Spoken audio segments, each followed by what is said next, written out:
الشيطان الرجيم بسم الله الرحمن الرحيم الحمد لله الذي لا يبلغ من عطاه القائلون ولا يحصي نعماءه العدون ولا يودي يحقر المجتهدون الذي لا يدركه وهو الإمام ولا يناله غوث الفتن الذي ليس لصفته حد محدود ولا حد موجود ولا وقت معدود ولا أجل ممدود فطر الخلائق بقدرته ونشر الرياح برحمته وابتدى بالسكون من أمام عبده هو الذي إله كل شيء وخالق كل شيء وصانع كل شيء وعارف بكل شيء هو الحي الذي يحيي كل حي وحي الذي يميت كل حي وحي الذي خلق كل حي وحي الذي بعد كل حي وحي الذي ليس كمثله حي والصلاة والسلام على رسول الله محمود رب المشرقين والمغربين جد الحسن والحسين مولانا ومقتدانا علي القاسم محمد اللهم صل على محمد قال الله تعالى في كتابه الكريم وهو أصدق الصادقين وقول الحق بسم الله الرحمن الرحيم فاقم وجهك للدين حنيفا فطرة الله التي فطر الناس عليها لا تبديل لخلق الله ذلك دين القيم ولكن أكثر الناس لا يعلمون صلوات الله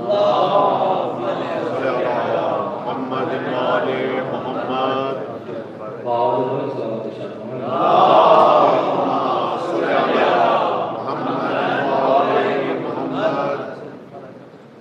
ظاہر ہے اشرار سجادیہ جس کا آغاز ہوا تھا آج ہم اس کے 90 مرحلے میں داخل ہوئے ہیں اور آپ کی خدمت میں جیسے کہ میں نے گزارش کی تھی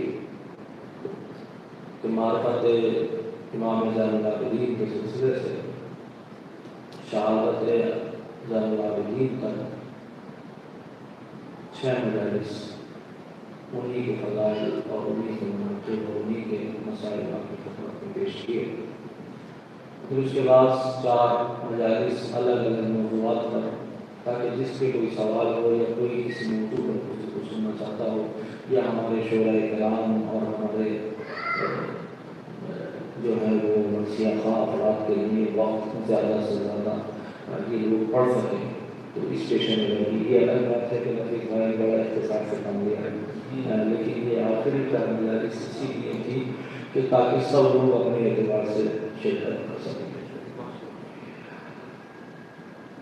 عزیزان گرامی یوں تو ان 4 مجلس کا عنوان جو ہے وہ اسلام اور انسانیت ہے لیکن آج کی اس مجلس میں جو ہمارا موضوع ہے شاید سب سے پہلے ہی مجھے موضوع ملا ہے اور میں اس کو سب سے بعد میں تقریباً ڈسکس کرتا ہوں. موضوع وہ ہے کہ جسے عام طور سے انسان پسند نہیں کرتا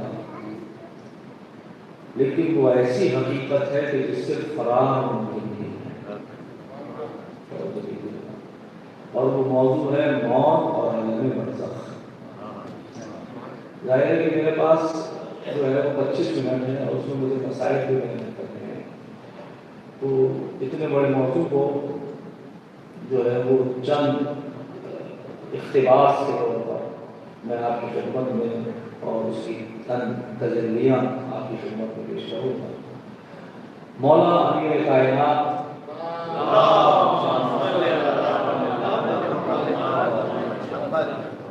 مولا نہج البلاغہ میں فرمانا ہے حضرت حاضر انسان مجھے اس انسان پر تعجب ہے. غور کیجیے گا کیونکہ موضوع کی ذرا حساسیت ہے اور اس کو پیش نظر رکھتے ہوئے یہ محسوس کیجیے گا مجھے تعجب ہے اس انسان پر کہ یہ اس شے سے فرار کرتا ہے جس سے فرار ممکن نہیں اور اس شے سے فرار نہیں کرتا جس سے فرار ممکن ہے. یہ حدیث مولا نے جو ہے وہ نفس انسانی پر نباز بشریت کے تقاضوں کو پیش نظر رکھتے ہوئے آپ نے جو ہے وہ قول ارشاد فرمایا ہے.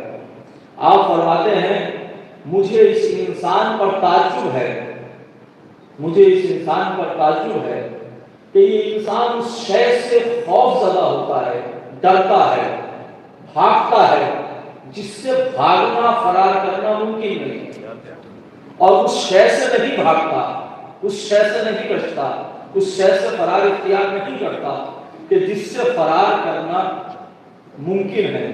آپ نے فرمایا انسان موت سے فرار کرتا ہے، موت کا ذکر سن کر ڈرتا ہے جس سے فرار کرنا ممکن نہیں ہے، لیکن یہی انسان جہنم کے سے فرار ہو سکتا ہے مگر اس سے فرار کی کوشش نہیں کرتا.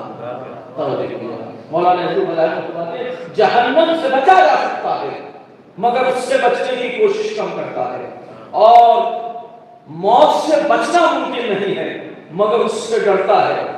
تو جس شے سے ڈرنا نہیں، اور میں کہوں گا کہ علی والوں کو تو ڈرنا ہی نہیں چاہیے، کوئی اور ڈرے تو ڈرے مگر کم سے کم علی والوں کو تو نہیں ڈرنا چاہیے، اس لیے کہ مولا نے فرمایا کہ قسم خدا کی ابن ابی طالب علی جو ہے، علی ابن ابی طالب موت سے اتنا ہی مانوس ہے کہ جتنا بچہ اپنی ماں کے شیر سے مانوس ہوتا ہے، اس سے بھی زیادہ علی موت سے مانوس ہے.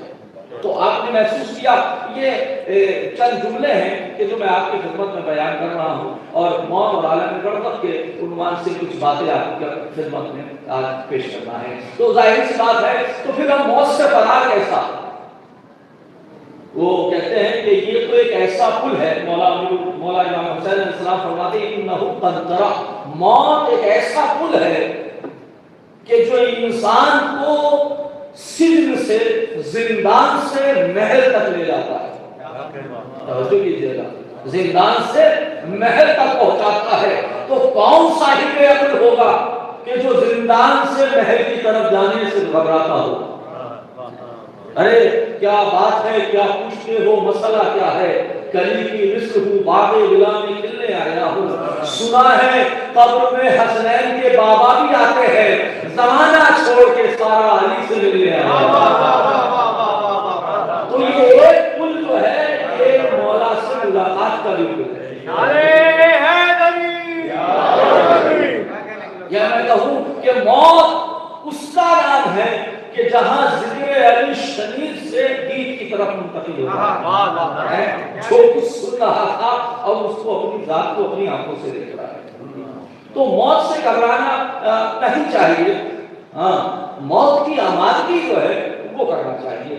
اب عزیزان گرامی یہ اب تو مجھے میں نے جیسے عرض کیا کہ وقت کم ہے اور مجھے عالم برزخ کے سلسلے سے بھی آپ کی خدمت میں پیش کرنا ہے. تو موت عام طور سے آپ اس کے سلسلے سے ذکر سنتے رہتے ہیں، لیکن میں وہ باتیں پیش کرنے کی کوشش کر رہا ہوں کہ جو عام طور سے کم ذکر ہوں. قرآن مجید کی یہ آیت اکثر آپ سنتے رہتے ہیں، تبارک الذی بیدہ الملک وہو علی کل شیء قدیر. پاک و پاکیزہ ہے وہ ذات جس کے قبضہ قدرت میں ملک ہے. یہاں ملک سے مراد کنٹری نہیں ہے، ملک سے مراد یہ پوری کائنات ہے. جس کے قبضہ قدرت میں یہ ملک ہے، وہ ہوا علی کل شیء قدیر، اور وہ ہر شے کے اوپر قادر ہے. الذی خلق الموت والحیات، جس نے موت اور حیات کو پیدا کیا. اس کا مطلب یہ ہے کہ موت بھی مخلوق ہے اور حیات بھی مخلوق ہے. توجہ کیجیے گا، میں ایک جملہ آپ کی خدمت میں پیش کر رہا ہوں. الذی خلق الموت والحیات، جس نے موت اور حیات کو پیدا کیا. تو موت بھی مخلوق اور حیات بھی مخلوق، لیکن جو کہہ رہا ہے اولو ما خلق اللہ نوری، اللہ نے سب سے پہلے میرے نور کو خلق کیا. یعنی اس وقت موت نہیں تھی جب یہ تھے،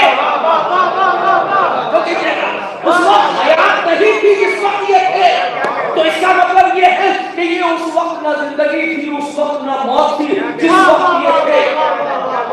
تو پھر یہ ممکن ہی نہیں ہے کہ جب یہ قرآن کی روشنی میں الذی خلق الموت والحیات، جس نے موت اور حیات کو پیدا کیا، تو موت اور حیات میں مخلوق اور یہ کہہ رہے ہیں اول ما خلق اللہ نوری، اللہ نے سب سے پہلے میرے وجود کو، میرے نور کو خلق کیا، تو پتہ یہ چلا کہ ساری مخلوقات جو ہے وہ ان کے بعد ہے۔ توجہ کیجیے گا، چاند ہو، سورج ہو، زمین ہو، آفتاب ہو، موت ہو، حیات ہو، سب ان کے بعد ہے، یہ پہلے ہیں۔ تو پھر یہ ماننا پڑے گا جو ان کی موت ہے وہ ہماری موت نہیں، جو ان کی حیات ہے وہ ہماری حیات نہیں۔ ان کی موت ہماری موت جیسی نہیں ہو سکتی، ان کی حیات ہماری حیات نہیں ہو سکتی، ان کا سونا ہمارا طرح نہیں،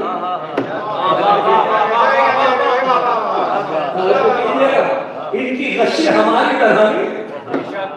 ہم غشی میں جاتے ہیں تو بے ہوش ہوتے ہیں، یہ غشی میں جاتے ہیں تو باہوش ہوتے ہیں۔ ہماری غشی کو بے ہوشی سے تعبیر کیا جا سکتا ہے، ان کی غشی کو بے ہوشی سے تعبیر نہیں کیا جا سکتا، ان کے سونے کو، ہمارے سونے کو غفلت سے تعبیر کیا جا سکتا ہے، ان کے سونے کو غفلت سے تعبیر نہیں کیا جا سکتا۔ وجہ یہ ہے کہ اس لیے کہ اگر ان کا سونا غفلت میں ہو جائے تو پھر جو منصب شہادت ہے نا گواہی کا، جو قرآن میں منصب شہادت تفسیر سے ابھی ایک موضوع اپنے آپ میں موضوع ہے، منصب شہادت گواہی کا موضوع۔ بھئی وہ انسان کیسے گواہ بن سکتا ہے کہ جو نہ دیکھ رہا ہو، نہ حاضر ہو، نہ ناظر ہو؟ بھئی جناب موسیٰ، اگر کوئی ان کی قوم کا ایک انسان دربار میں پروردگار کی بارگاہ میں یہ کہے کہ پروردگار میں نے نماز پڑھی ہے فجر میں، جناب موسیٰ کو بلایا جائے کہ بھئی آپ گواہی دیجیے، تو موسیٰ کہیں گے جی بالکل، یہ روایات کی روشنی میں بیان کر رہا ہوں کہ یقیناً اس کے اعمال یہ ہیں۔ اچھا، اعمال کی گواہی بھی دیں گے اور عقائد کی گواہی بھی دیں گے۔ عقائد وہ ہیں جو نظر نہیں آتے، توجہ کیجیے گا، جو نظر نہیں آتے، اس لیے کہ جو فکر کا حصہ بنتے ہیں وہ عقائد ہیں، جو عمل کا حصہ بنتے ہیں وہ احکام ہیں، وہ احکام ہیں۔ تو گواہی وہی دے سکتا ہے جو ظاہر کا بھی علم رکھتا ہو اور باطن کا بھی علم رکھتا ہو، جو حاضر بھی ہو اور ناظر بھی ہو۔ اب اگر امت موسیٰ میں ہر نبی اپنی قوم کا گواہ ہوتا ہے، ہر نبی اپنی قوم کا گواہ ہوتا ہے، اور اس زمانے میں ہمارے غیر میں امام ہمارے اعمال کے گواہ ہیں، ہمارے اعمال کے، ہمارے افعال کے، ہمارے عقائد کی گواہ ہیں، اور وہ جو محشر وہ گواہی دیں گے ہمارے اعمال کی۔ تو اب اگر وہ حاضر اور ناظر نہ ہو، وہ سو جائیں، ایسا سو جائیں جیسے ہم سو جاتے ہیں، توجہ کیجیے گا، تو پھر گواہی کیسے دی جائے گی؟ تو ہم کہتے ہیں کہ ہم نے یہ کام اس وقت کیا کہ جب آپ سو رہے تھے، ہے نا؟ تو ضرورت ہے کہ صرف بصارت نہ ہو، بصیرت بھی وہ ہو کہ جو ظاہر کے ساتھ باطن کو دیکھتی ہو۔ توجہ کیجیے گا، اسی لیے ضروری ہے کہ ان کی موت اور حیات وہ نہ ہو جو ہماری موت و حیات ہے۔ توجہ کر رہے ہیں؟ تو بہرحال یہ ایک بات ہو گئی جو میں آپ کی خدمت میں عرض کر چکا۔ اچھا، ہماری موت اور ہماری حیات، اگر میں اپنی زندگی کو دیکھیں، قرآن مجید نے آواز دی کل من علیہ فان، ہر شے کو فنا ہونا ہے۔ سورہ رحمان، کل من علیہ فان ویبقى وجہ ربک ذو الجلال والاکرام، بس وجہ اللہ اور اللہ کی ذات باقی رہے گی۔ تو اب ظاہر ہے کہ ہر شے فنا ہو جائے، ہر شے فنا ہو، کائنات میں کوئی شے ایسی نہیں ہے کہ جو مادہ ہو اور اس کو فنا نہ ہو، یا میں کہوں کہ فنا کا بقا کا دار و مدار ہی فنا کے اوپر ہے۔ جب تک کوئی شے فنا نہیں ہوتی تو دوسری شے بقا میں نہیں آتی، ایک شے فنا ہوتی ہے تو اس کی جگہ دوسری شے آتی ہے۔ آپ دیکھا کہ بیچ کسان جب زمین میں فنا کرتا ہے تب لہلہاتے ہوئے درخت اور پیڑ اور پودے اور کھیت پیدا ہوتے ہیں۔ بچپنا فنا ہوتا ہے تو جوانی آتی ہے، جوانی فنا ہوتی ہے تو بڑھاپا آتا ہے، بڑھاپا فنا ہوتا ہے تو موت آتی ہے۔ اچھا، یہ کوئی ضروری نہیں ہے کہ عام طور سے، لیکن عام بات کر رہا ہوں کہ عام طور سے ہر انسان کے 4 مرحلے ہیں، لیکن یہ ضروری نہیں ہے کہ ہر انسان 4 مرحلوں سے گزر جائے۔ اچھا، یہاں ایک جملہ آپ سے کہوں، موت کب آتی ہے؟ جب انسان بوڑھا ہو جائے کہا نہیں ایسا نہیں ہے، جوانوں کو بھی موت آ جاتی ہے۔ اچھا جب جوان ہوتا ہے تب آتی ہے، کہا نہیں بچوں کو بھی آ جاتی ہے۔ تو نہ جوانی اس بات کی دلیل ہے کہ موت آئے، نہ بڑھاپا اس بات کی دلیل ہے، نہ بچپنا اس بات کی دلیل ہے کہ موت آ جائے۔ اچھا بیمار لوگ مر جاتے ہیں یا صحت مند لوگ مرتے ہیں؟ کہا نہیں کوئی ضروری نہیں ہے، بہت سے صحت مند چلے جاتے ہیں اور بیمار رہ جاتے ہیں۔ تو اس کا مطلب نہ صحت موت کا سبب ہے، نہ بیماری موت کا سبب ہے، نہ بڑھاپا موت کا سبب ہے، نہ بچپنا موت کا سبب ہے۔ اچھا گر گئے کسی بلندی سے تو کیا مر جاتے ہیں؟ کہا نہیں بہت سے ایسے ہیں کہ کہاں سے گر جاتے ہیں مگر بچ جاتے ہیں، بہت سے ایسے بھی ہیں کہ ٹھوکر لگتی ہے تو مر جاتے ہیں۔ تو اس کا مطلب یہ ہے گرنا بھی جو ہے، تو پھر سبب کیا ہے آپ کا؟ جو بھی جگہ میں کیا کر رہا ہوں کیا قرآن کی آیت نے پڑھی وہ یسألونک عن الروح، میرے حبیب لوگ مجھ سے روح کے بارے میں سوال کرتے ہیں، قل الروح من امر ربی، ان سے کہو کہ روح اللہ کا امر ہے، وما اوتیتم من العلم الا قلیلا، اور ہم نے جو تمہیں علم دیا ہے وہ بہت کم دیا ہے۔ تو روح ہے امر الہی، تو جب اس کا حکم ہوگا تو موت آئے گی، اس کا حکم نہیں ہوگا بھئی امر کا مطلب حکم، اگر اس کا حکم ہے تو موت آ جائے گی، حکم نہیں ہوگا تو موت نہیں آئے گی۔ تو پھر اب ہم سے یہ نہ پوچھو کہ آخر وہ زندہ کیسے ہے پردہ غیب میں 1400 برس کے بعد، وہ زندہ نہیں، سوال بھی غلط ہے۔ میں کسی سے پوچھوں بھئی میں پچھلے سال بھی میں نے مجلس پڑھی، میں کیسے زندہ تھا اور اب میں کیسے زندہ ہوں؟ آپ بھی پچھلے سال زندہ تھے، کیسے زندہ تھے؟ تو صرف ایک ہی جواب ہے بھئی اللہ حیات رکھتا ہے تو ہم زندہ ہیں، اور جب وہ بلائے گا تو چلے جائیں گے۔ نہ ہم جب اس نے بھیجا تو کوئی اختیار تھا، جب جائیں گے تو نہ کوئی اختیار ہے۔ لائی حیات لائی حیات آئے، قضا لے چلی چلے، غزل بھی کبھی کبھی وہ اپنی بات کو پہنچا دیتی ہے۔ آئی حیات لائی حیات آئے، قضا لے چلی چلے، اپنی خوشی سے آئے نہ اپنی خوشی سے چلے۔ تو نہ اپنے اختیار میں جانا ہے نہ اپنے اختیار میں آنا ہے۔ تو میں کہوں گا یہ دو مجبوریوں کے درمیان میں ہے اختیار انسان۔ توجہ کیجیے گا، یعنی انسان کی ابتدا بھی مجبوری اور انتہا بھی مجبوری، نہ اپنے ہاتھ میں آنا ہے نہ اپنے ہاتھ میں جانا ہے۔ بھئی اسی کو تو مولانا المومنین نے سمجھایا، کاش انسان سمجھ لے، جب کسی نے یہ پوچھا کہ انسان مکمل مختار ہے یا مجبور، کہا اپنے پیر کو کھڑا کرو، توجہ کیجیے گا، تو کھڑا کر دیا، کہا دوسرا کرو، کہا نہیں گر جاؤں گا۔ کہا سمجھ میں آیا کہ مکمل نہ انسان مجبور ہے اور مکمل نہ مختار ہے، بین الامرین، ان دو مجبوریوں کے درمیان میں انسان کا اختیار ہے۔ اب کتنا اختیار ہوگا؟ اب جو انسان مجبوریوں کے درمیان میں ہے وہ اتنا سرکش ہو جائے کہ قرآن کو کہنا پڑے لا تمشی فی الارض مرحا، زمین پر اکڑ اکڑ کے نہ چلو، زمین پر اپنے آپ کو بڑھا نہ سمجھو، کتنے بھی بڑے ہو جاؤ گے، صرف ایک لفظ کن کہنے کی ضرورت ہے، صرف ارادے کی دیر ہے۔ واقعہ آپ کی نگاہوں کے سامنے موجود ہے کہ جب لے کے آئی تھی تو صرف ارادہ کیا تھا، کہا اب ہو تو سکے تو اٹھا لو، کہا دہلی زندہ لے کے آئی تھی زندہ لے کر جاؤ، سمجھے؟ کیونکہ امر الہی ہے تو اولو الامر نے تقدیر بدل کی، ارادے کے ساتھ روح قفس انسری سے پرواز کر گئی۔ تو یہ ہے امر الہی۔ تو آپ نے دیکھا کہ موت ہے امر الہی۔ اچھا یہاں پر ایک بات، اب میں نے جیسے عرض کیا آپ کی خدمت میں کہ بچپنا ہے، 4 مرحلے ہیں، بچپنا، جوانی، بڑھاپا، موت۔ میں نے کہا کہ بچپنے کی عام طور سے عادتیں کیا ہوتی ہیں کہ انسان جو ہے بچپنے میں جو ہے وہ کھیلنا، شرارت کرنا، یہ بچپنے کی کمائی ہے۔ بات بات پہ رو لینا، کوئی چیز نہیں دی تو ضد کر لینا، یہ بچپنا ہے نا۔ کوئی بڑا اگر یہ حرکت کرنے لگے تو کیا کہتے ہیں، کیا یہ بچپنے والی باتیں کر رہے ہو، ہے نا۔ تو اب کیفیت کیا ہے، تو بچپنے کی شناخت کیا ہے کہ بات بات پر رو جاتا ہے، لیکن عام طور سے بچپنوں میں 2 طریقے سے روتا ہے۔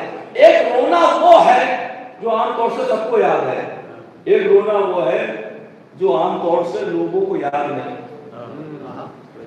اور رونا اس بات کا ہے کہ وہ رونا یاد نہیں۔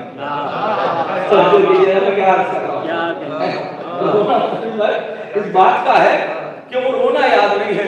اگر وہ رونا یاد ہوتا تو پھر رونے کو بدعت کہا جاتا۔ وہ رونا کیا ہے کہ جب دنیا میں آئے تو ایک مرتبہ آنے کے بعد سب کچھ تھا، ماں بھی تھی، بہن بھائی بھی تھے، قبیلہ بھی تھا، اور ساتھ چمک دھمک یہ ساری دنیا کی تھی، مگر پھر بھی نہیں پسند آئی، رونا شروع کر دیا۔ بھائی ہے یہ رونا شروع کر دیا سب کچھ پسند آنے کا۔ اچھا اگر نہ روئے انسان، اچھا ہم روئے تو سب کچھ اور ہم نہ روئے تو سب رونے لگ جائے کہ بچے کو کیا ہو گیا، کہ رویا تو بچے گا نہیں۔ تو پتہ یہ چلا کہ رونا دلیل حیات ہے، رونا دلیل حیات ہے، یا میں کہوں روتا وہی ہے جو جینا جانتا ہے۔ رونا وہی ہے جینے کا طریقہ ہے۔ کہا ہاں اب تو یہ رو نہیں ہوا تو ماں پریشان، رویا نہیں پڑا، بھائی پریشان، رشتے دار پریشان، پتہ نہیں بچے گا نہیں بچے گا، اور جہاں رونے لگے فوراً سب لوگ مسکرانے لگے کہ کیا ہوا، کہ اب مطمئن نارمل ہے، مسکرا رہا ہے۔ تو یہ رونا وہ ہے۔ تنہا اسلام نے اس رونے کے سلسلے سے، توجہ کیجیے گا، اس رونے کے سلسلے سے، یہ جو انسان آیا اور آنے کے بعد اس عالم مادی کو دیکھنے کے بعد گریہ کر رہا تھا، اس رونے کے کیفیت میں اس کو دو لوریاں سنائی، ایک دائیں کان میں اور ایک بائیں کان میں۔ رونے کو چھپانے کے لیے توجہ کیجیے گا، دائیں کان میں اذان کہی گئی، بائیں کان میں اقامت کہی گئی، مگر یہ ایسی اذان و اقامت تھی جس کی نماز نہیں تھی۔ یہ وہ اذان و اقامت تھی، اذان و اقامت عام طور سے کیا ہوتی ہے جب نماز ہو، لیکن یہ وہ اذان و اقامت تھی جس کی نماز نہیں تھی۔ لیکن اب جب جانے کی منزل آئی تو اب اذان و اقامت نہیں تھی، اب نماز تھی۔ توجہ کیجیے گا، یعنی پروردگار ایک میسج دے رہا ہے، ایک پیغام دے رہا ہے کہ تم اپنی ابتدا اور انتہا کو یاد رکھو۔ ہم نے ابتدا میں اذان و اقامت تمہارے کان میں دلوا کر اس بات کو بتا دیا کہ آنے والی نماز کا انتظار رکھنا۔ ایسا نہیں ہے کہ اذان و اقامت ہوئی ہے تو نماز نہیں ہوگی۔ توجہ کیجیے گا، اور اس سے میسج اور ہے کہ اذان اور اقامت میں عام طور سے کتنا فاصلہ ہوتا ہے؟ عام طور سے اذان اور اقامت میں کتنا، اذان و اقامت کے بعد نماز کا فاصلہ کتنا ہوتا ہے؟ بھائی ادھر اذان ہوئی ادھر اقامت ہو گئی، ایک دقیقہ بھی نہیں ہوتا کہ انسان نماز کی طرف چلا جاتا ہے۔ تو میں کہوں کہ اذان و اقامت اور نماز میں صرف ایک لمحہ ہے، اور یہ لمحہ اتنا مقدس ہے کہ دو عبادتوں کے درمیان میں ہے۔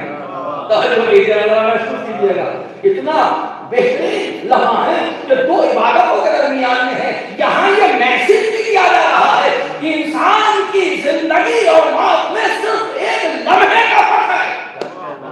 ادھر سانس رکی، ادھر حیثیت میں تبدیل ہوئی۔ تو لہذا اسی میں روایات میں صلو کما رأیتم، صلو قبل ان تصلی علیہ، نماز پڑھو قبل اس کے تمہارے اوپر نماز پڑھی جائے۔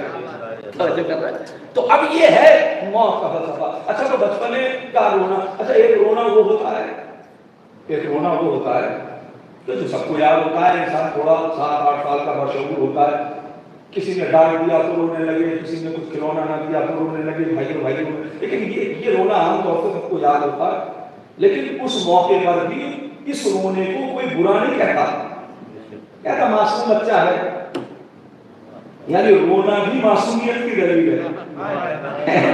بچہ رونا، لیکن یہ بات یاد رہے ہر وقت کا رونا اور بے محل رونا یہ معصومیت کی دلیل نہیں ہے۔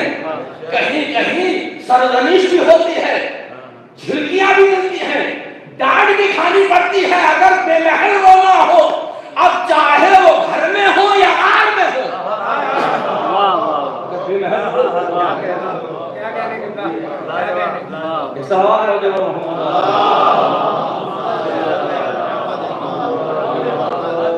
اچھا یہ بچپنا اتنا خوبصورت تھا، اتنا پیارا تھا کہ ہم سوچ رہے تھے کہ کاش ہم بچپنے میں رہتے، لیکن یہ اتنا بے وفا نکلا، اس نے جوانی کے حوالے کر دیا، یہ باقی نہیں رہتا۔ کوئی ہے کہ جو چاہے کہ میں بچپنے میں رہوں اور وہ رہ جائے؟ کلو من علیہ فان، ہر شے فنا ہونے والی۔ توجہ کیجیے گا، اب بچپنے میں جوانی کے حوالے کر دیا، اب ساتھ میں جوانی آئی تو جوانی کے جو تمطراق ہوتے ہیں، جو جوش و ولولے ہوتے ہیں، وہ بڑے عجیب و غریب ہوتے ہیں۔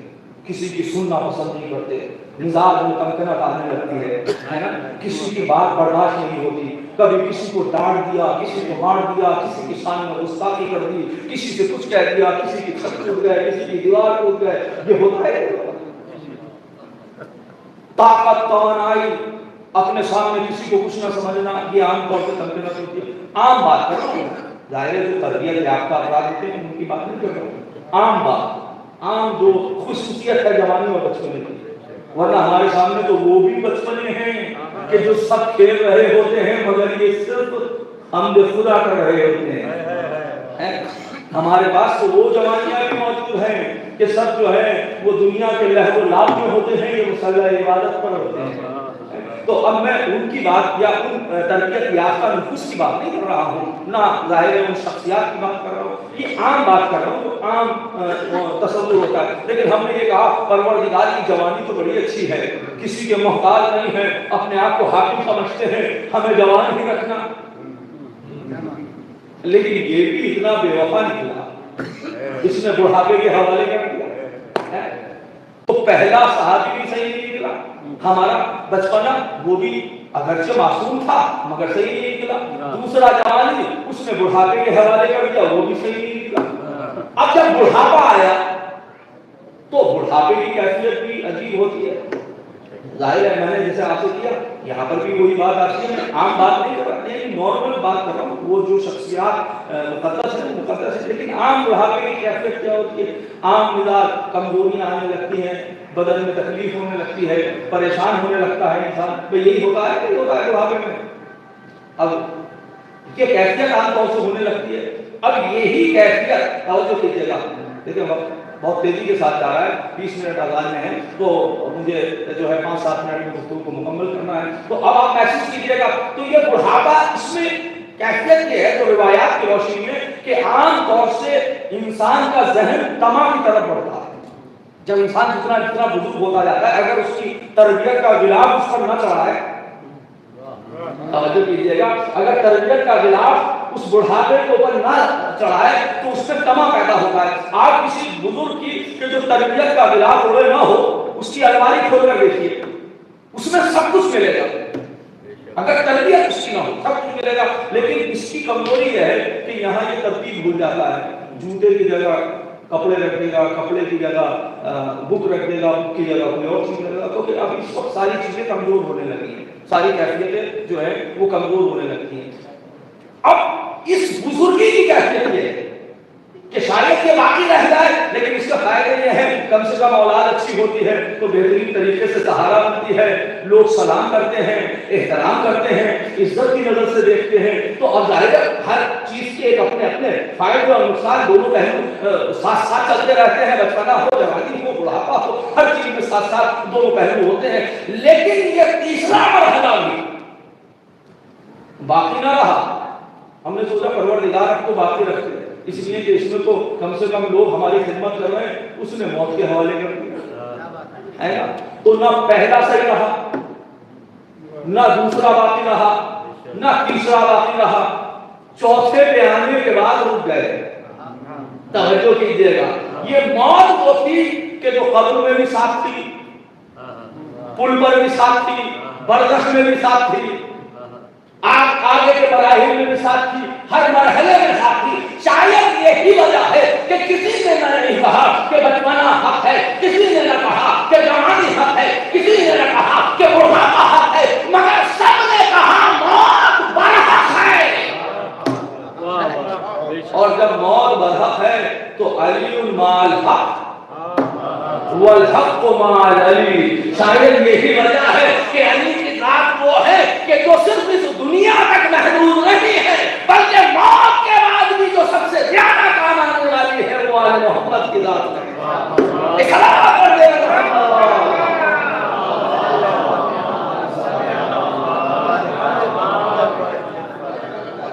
اب دیکھیے میں موت سے برزخ کی طرف آ گیا تھا مگر اب وقت نہیں ہے ہمارے اتصال سے، تو اب جو ہے وہ عالم برزخ بس 2 دقیقے سن لیجیے۔ اب یہ جو سلسلہ ہے برزخ کہتے ہیں درمیانی جگہ کو۔ قرآن مجید میں 3 وہ مقامات ہیں جہاں لفظ برزخ کا استعمال ہوا۔ بہت توجہ کیجیے، بہت تیزی کے ساتھ گزر رہا ہوں۔ 3 مقامات ہیں، 2 مقام وہ ہیں کہ جہاں معنی کے اعتبار سے استعمال ہوا، یعنی درمیانی شے۔ اب میں ادھر تفصیلات کی طرف جاؤں۔ ایک وہ مقام ہے کہ جہاں برزخ عالم برزخ کی طرف اشارہ ہے، وہ سورہ مومنون کی 100 نمبر کی آیت ہے۔ آپ جا کر پڑھیں گے، کافرین کا تذکرہ ہے، حتی اذا جاء احدکم الموت، اور جب ان کے پاس موت آتی ہے، یعنی جب موت کا فرشتہ ان کے پاس آتا ہے تو پھر اب کیفیت یہ ہوتی ہے، اذا جاء احدکم الموت، جب ان کے پاس موت آئی تو وہ کہتے ہیں رب ارجونی، قالوا رب ارجونی، تو کہتے ہیں پروردگار ہمیں پلٹا دے۔ اچھا ایک آیت آپ سنتے رہتے ہیں، ہر نفس کو موت کا ذائقہ چکھنا ہے۔ ذائقہ کیا ہے موت کا؟ شہزادہ قاسم نے بتایا، شہزادہ قاسم نے 13 برس کی عمر میں 13 برس کی عمر ہے، جناب نبی کہتے ہیں ایسے جانباز زمانے میں کہاں ملتے ہیں، ایسے جانباز زمانے میں کہاں ملتے ہیں، 13واں سال ہے اور 14 طبق کھلتے ہیں۔ موت کا ذائقہ پڑتا جناب قاسم نے صرف موت کا ذائقہ نہیں بتایا۔ دیکھیے موت کا کوئی ذائقہ نہیں ہوتا، لیکن اللہ نے اس کائنات میں کوئی شے بغیر ذائقے کے پیدا نہیں کی۔ ہر شے میں کوئی نہ کوئی ذائقہ رکھا ہے، لیکن کہتے ہیں لوگ کہ پانی کا کوئی ذائقہ نہیں، یعنی اس کے اندر انفعال کی کیفیت ہے۔ آپ میٹھا ڈالیں گے تو میٹھا ہو جائے گا، نمک ڈالیں گے تو نمکین ہو جائے گا، یعنی وہ قبول کرتا ہے۔ تو اس سے ہی پتہ چلتا ہے کہ جو شے کوئی شے ایسا نہیں ہے، مزہ ہر شے میں ذائقہ اور ٹیسٹ اور مزہ ہوتا ہے۔ حد یہ ہے کہ انسان کو اس چیز میں بھی مزہ ڈھونڈتا ہے جو مزے کی نہیں ہو، ہے مجلس میں مزہ نہیں ہے نا، اور آپ نے یہ جملے سنے ہوں گے۔ تو ہم تو اس چیز میں بھی ذائقہ اور ٹیسٹ ڈھونڈنے لگتے ہیں کہ جو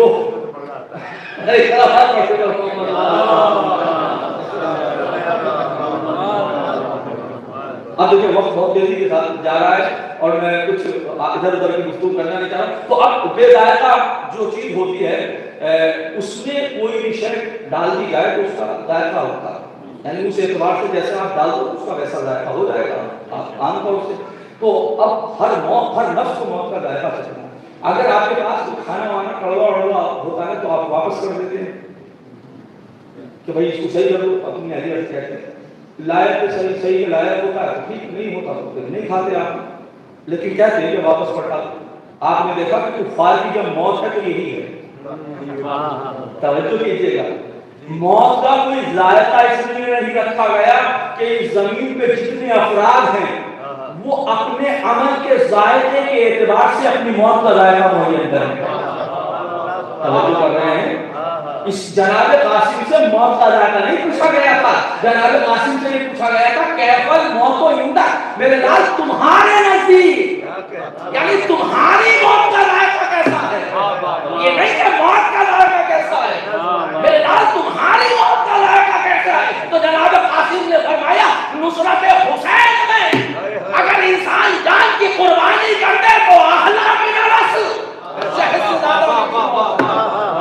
تو یہ اپنی موت کا ذائقہ بتایا، ہر موت کا ذائقہ نہیں بتایا۔ تو ہر انسان کی اپنی ذمہ داری ہے کہ اعمال جو ہیں یہ ٹیسٹ پیدا کرتے ہیں، یا کڑوا کر دیتے ہیں یا میٹھا کر دیتے ہیں یا نمکین کر دیتے ہیں، موت کو اس اعتبار سے. تو ہر انسان کی موت کا ذائقہ اس کے اعتبار سے ہے جیسے اس کے اعمال ہیں.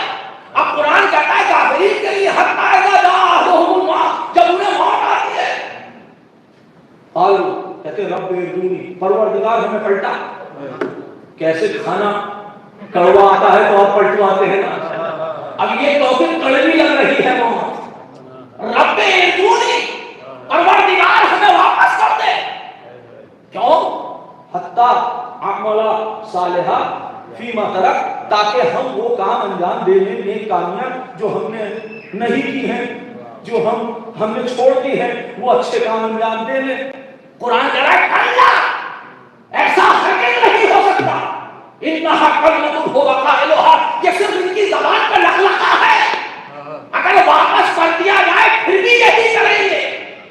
توجہ کیجیے گا، کلمۃ هي قائلها، یہ صرف کہہ رہے ہیں، ان کی زبان پر لخلقہ زبانی ہے. وَمِن وَرَائِهِمْ بَرْزَخٌ، اس کے بعد برزخ ہے. إِلَى يَوْمٍ يُبْعَثُونَ، قیامت تک. تو موت کے بعد یہ ہے قرآن میں برزخ کا تذکرہ. قیامت سے پہلے برزخ ہے. لیکن یہاں پر ایک جملہ کہنا کبھی چاہ رہا ہے، ذرا توجہ. معصوم سے پوچھا فرزند رسول، معصوم سے پوچھا گیا فرزند رسول، اگر کسی کو موقع دے دیا جاتا تو ہو سکتا ہے وہ اپنی اصلاح کر لیتا. توجہ کیجیے گا. اب مفسر قرآن ظاہر ہے معصومین جو وارث کتاب ہے ان سے بہتر تفسیر کون کر سکتا ہے. کہا کیا کسی کو موقع دیا گیا ہے؟ کوئی ہے ایسا کہ جس کو زمین پر موقع دیا گیا ہو؟ آپ نے فرمایا موقع تو سب کو ملتا ہے. آپ نے فرمایا موقع تو سب کو ملتا ہے. مخاطب سے کہا یہ بتاؤ قبرستان کتنی مرتبہ گئے ہو؟ کام بولا 50 مردے دفن کر چکا. میں اپنی طرف سے عدد بتا رہا ہوں، یعنی اس نے کہا کہ میں تعداد میں کر چکا، یعنی تقریباً 50 مردوں کو میں دفن کر چکا. مولا نے کہا کتنی بار گئے اور کتنی بار واپس آئے، اپنے آپ میں کیا چینجنگ کی؟ تو پلٹایا تو ہے رب ارجعونی، اپنی منزل کی طرف بیٹھے اور واپس پلٹ گیا. وہ چاہتا تو یہ کر سکتا تھا جب پہلی بار گئے تو اس قبر سے، اس قبرستان سے واپس نہ آتے، لیکن ہم نے خدا نے پلٹایا. اور پلٹانے کے بعد کتنی اصلاح ہوئی، اپنے آپ کے کردار کو کتنا بہتر کرا. تو اپنی موت کا ذائقہ اپنے اعتبار سے کریں. توجہ کیجیے گا. اب یہ ہمیں دیکھنا ہے کہ ہم کس طریقے سے ان کا استقبال کریں جو ہماری زیارت یا ہم ان کی زیارت کے لیے آئیں گے. توجہ کیجیے گا. تو یہ ہماری اپنی ایک جو ہے وہ کیفیت ہے. بس عالم برزخ یہاں سے لے کر قبر وفات یعنی انسان کی موت سے لے کر اور سلسلہ قیامت تک کا ہے وہ عالم برزخ ہے. یہ اپنے آپ میں خود ایک عالم ہے. ایک جس طرح یہ عالم دنیا ہے ویسی عالم برزخ ہے. اس کے ایک اپنے احکام ہیں، اس میں ارواح کیا کرتی ہیں، وہ کس کیفیت میں ہوتی ہیں، یہ ساری تفصیلات معصومین نے بیان کی ہے. ظاہر ہے جزیات بیان اس لیے نہیں کیے کیونکہ سبھی کچھ بیان کیا جاتا تو پھر وہ فیوچر ہی کیا رہتا، وہ مستقبل ہی کیا رہتا. تو ساری چیزیں جو ضروری تھی دنیا میں سمجھنے کے لیے، اس دنیا میں کون سی چیزیں کام آئیں گی، کون سی چیزیں کام نہیں آئیں گی، وہاں کے لوگ کیسے زندگی گزاریں گے، یہ سب تفصیلات معصومین نے بیان جو ہے وہ کی ہے. لیکن یہاں پر 3 حصے، یہاں سے مرنے والے، بس آخری حدیث پیش کر رہا ہوں، یہاں سے مرنے والے افراد معصوم نے فرمایا 6 طریقے کے لوگ ہیں جو عالم برزخ میں جاتے ہیں. 6 طریقے کے. اب اسے آپ 3 بھی کہہ سکتے ہیں، ایک اپوزٹ ہو جائے گا، ایک اس کے مقابل میں سمجھ رہے ہیں. تو 6 طریقے کے لوگ ہیں، یا تو ڈائریکٹ جنت یا ڈائریکٹ دوزخ. لیکن یہ آخرت والی نہیں، برزخی جنت اور برزخی جہنم وہ الگ ہے. جو آخرت کی ہے وہ خالد ہوں، اس میں تو ہمیشہ جو داخل ہو گیا پھر واپس نہیں. یہ وہ ہے جس میں ٹرانسفر ممکن ہے. بعض تاریخ کہتی ہے کہ جناب آدم کا جو ٹرانسفر ہوا وہ اسی زمین کی جنت تھی، نجف کی سرزمین. وہ جنت کی زمین نجف کی تھی. معصوم کی تفصیلات اس میں موجود ہیں. تو آپ نے محسوس کیا تو کہتے ہیں ایک کوئی انسان ہے ڈائریکٹ جنت ڈائریکٹ دوزخ. جیسے کہ قرآن نے آیت دی یا ایھا النفس المطمئنہ، اے نفس مطمئنہ، میں آیت پڑھوں فادخلی فی عبادی وادخلی جنتی، میری جنت میں داخل ہو جائے، یعنی ڈائریکٹ فوراً جنت۔ یہ امام حسین کی بات کرتے ہیں، وہ تو مالک کے جنت ہے، میں کہہ رہا ہوں کہ ان کے کردار پر صلی اللہ علیہ وسلم ان کے لیے بھی فادخلی جنتی، اور ایک وہ ہے داخلین فیہا فوراً جہنم۔ اس کے اپوزٹ میں یہ ایک قسم کے لوگ ہیں جو جا رہے ہیں، ٹرانسفر ہو رہے ہیں یہاں سے دنیا سے۔ دوسرے افراد وہ ہیں منعمون و معذبون، جنت میں نہیں ہیں مگر جہنم میں بھی نہیں ہیں، نعمتوں سے سرفراز ہوتے ہیں مگر اتنی نعمت نہیں ہے جتنی جنت میں۔ وہ ہم جیسے آپ جیسے جن سے کچھ مناسبت ہو جاتے ہیں، ایسے ویسے معاملات ہو جاتے ہیں۔ اور دوسری طرف معذبون ہیں جو عذاب میں مبتلا ہیں، کہ جو گناہ خطا کیے ہیں وہ عالم برزخ میں گزارے ہیں۔ تیسرے وہ ہیں معلقون امرهم الی یوم القیامہ، تیسری قسم وہ ہے جن کے امر ٹھہرے ہوئے ہیں یہاں تک کہ قیامت کو جائے۔ یہ کون سے افراد ہیں؟ یہ تفصیل کا موضوع ہے، یہ تفصیل کا موضوع ہے، اور ظاہر تفصیل کا مسائل کا بھی وقت ختم ہو گیا ہے۔ میں ایک دو جملے پیش کر کر آپ کی گفتگو کو ختم کر رہا ہوں، تاکہ کم سے کم دو چار شعر غریب بھائی سے بھی بڑی معذرت کے ساتھ دو چار شعر اس کے بھی ہو جائیں۔ عزیزان گرامی، اسی لیے امام نے فرمایا تمہیں چاہیے کہ عالم برزخ کی تیاری کرو، عالم آخرت میں ہم ہوں گے۔ ایسا نہیں کہ عالم برزخ میں یہ نہیں ہوں گے، نتیجہ غلط نہ نکالیے گا، عالم برزخ میں یہ ہوں گے، لیکن جتنا عالم آخرت کے روایات ہیں بنسبت اس کے کم ہے، کیونکہ جنت ایک ایسی جگہ ہے جہاں کوئی انسان گناہگار نہیں جا سکتا، بس فرق اتنا ہے کہ ہم اس گناہ کو خود پاک کر لیں یا پروردگار ہمیں پاک کر دے، یہ الگ عذاب دے کے پاک کر دے، یا ہم خود اپنے توبہ استغفار گریہ ازاری۔ اور روایات کہتے ہیں کہ سید الشہداء نے گریہ کرنا گناہوں کو ایسے کھا جاتا ہے جیسے آگ لکڑی کو کھا جاتی ہے، یا بعض روایات میں ایسے جیسے گھڑ میں پتے گرتے ہیں ویسے گناہ ہوتے ہیں انسان کے ساتھ ہوتے ہیں۔ بس ایک روایت پیش کر رہا ہوں اور گفتگو کو ختم کر رہا ہوں۔ بس عزیزان گرامی، آپ کی آنسو کہنے کی ضرورت نہیں ہے کہ گریہ کیجیے، آپ جیسا ہی چاہنے والا، آپ کا جیسے تاریخ کہتی ہے کہ جب ابن زیاد کے دربار میں اہل حرم کا قافلہ گیا ہے تو ایک مرتبہ ابن زیاد نے اپنے ایک نوکر سے کہا کہ ذرا جاؤ دربار میں ذرا اس شیعہ حسین کو لے کر آؤ۔ آپ جانتے ہیں وہ کون ہے؟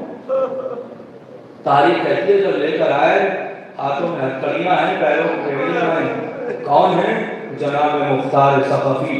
تاریخ کے جملے یہ ہیں کہ ایک مرتبہ ابن زیاد نے کہا تم نے امیر کو، کسی نے کہا تم نے امیر کو سلام نہیں کیا، آواز مالی امیر سوا حسین، میرا حسین کے علاوہ کوئی بھی جو ہے وہ امیر نہیں ہے، خدا کی قسم شیعہ ہو تو ایسا، چاہنے والا ہو تو ایسا کہ حسین کے علاوہ میرا کوئی چاہنے، حسین کے علاوہ میرا کوئی امیر نہیں ہے۔ تاریخ کے جملے یہ ہے کہ اتنے میں ابن زیاد نے کہا کیا تم اپنے حسین، اپنے سردار، اپنے آقا کی زیارت کرنا چاہو گے؟ خاموش ہو جا، یہ تیرا نجیب سردار، وارث تطہیر کا وارث میرا مولا یہاں تیرے دربار میں کیسے ہو سکتا ہے؟ آواز مختار کا یقین نہیں آتا، اپنے آقا کو دیکھنا چاہو گے؟ تاریخ کہتی ہے خیبران کی چھڑی تھی ابن زیاد کے دربار میں ہاتھ میں، ایک مرتبہ حسین کے سر سے وہ دندان مبارک سے توہین امامت کرنے لگا، بس اس کیفیت کو جیسے ہی دیکھا یا علی کہہ کے اندر آئی، ہتھکڑیاں ٹوٹ گئی، بیڑیاں گر گئی، پاس میں کھڑے ہوئے سپاہی کے ہاتھ مارا، تلوار کو اٹھایا، ابن زیاد کے تخت کی طرف مختار بڑھنا چاہتے ہیں تاکہ اس کو پھر نہ کر دے، مگر پیچھے سے کسی کے ہتھکڑیوں کی آواز